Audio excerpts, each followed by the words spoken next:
So my first tip comes from the offer, the purchase, and contract for the sale of land. That's usually the first time that realtors and attorneys have their communication between each other.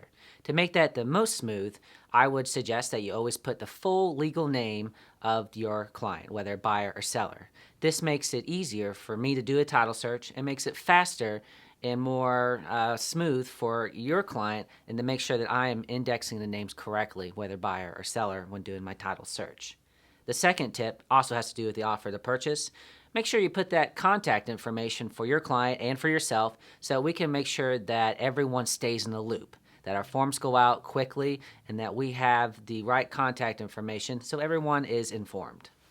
My next two tips have to do with speed.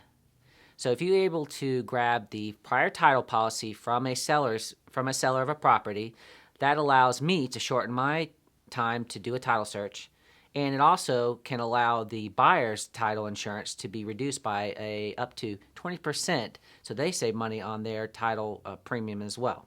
This not only saves the buyer money, it also increases the time or decreases the time to get from contract to closing. My next two tips are information in nature.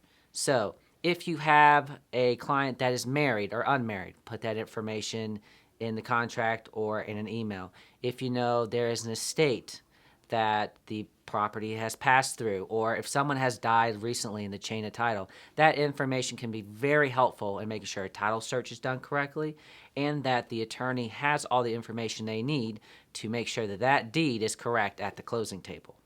And lastly, but not least, if you know your home is a manufactured home, a mobile home, or a modular home, letting the attorney know that information can also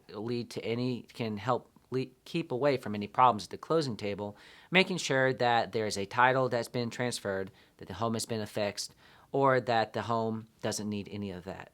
These are just a couple of tips that can make sure that there is a smooth closing from the contract to the closing table for both realtors and attorneys.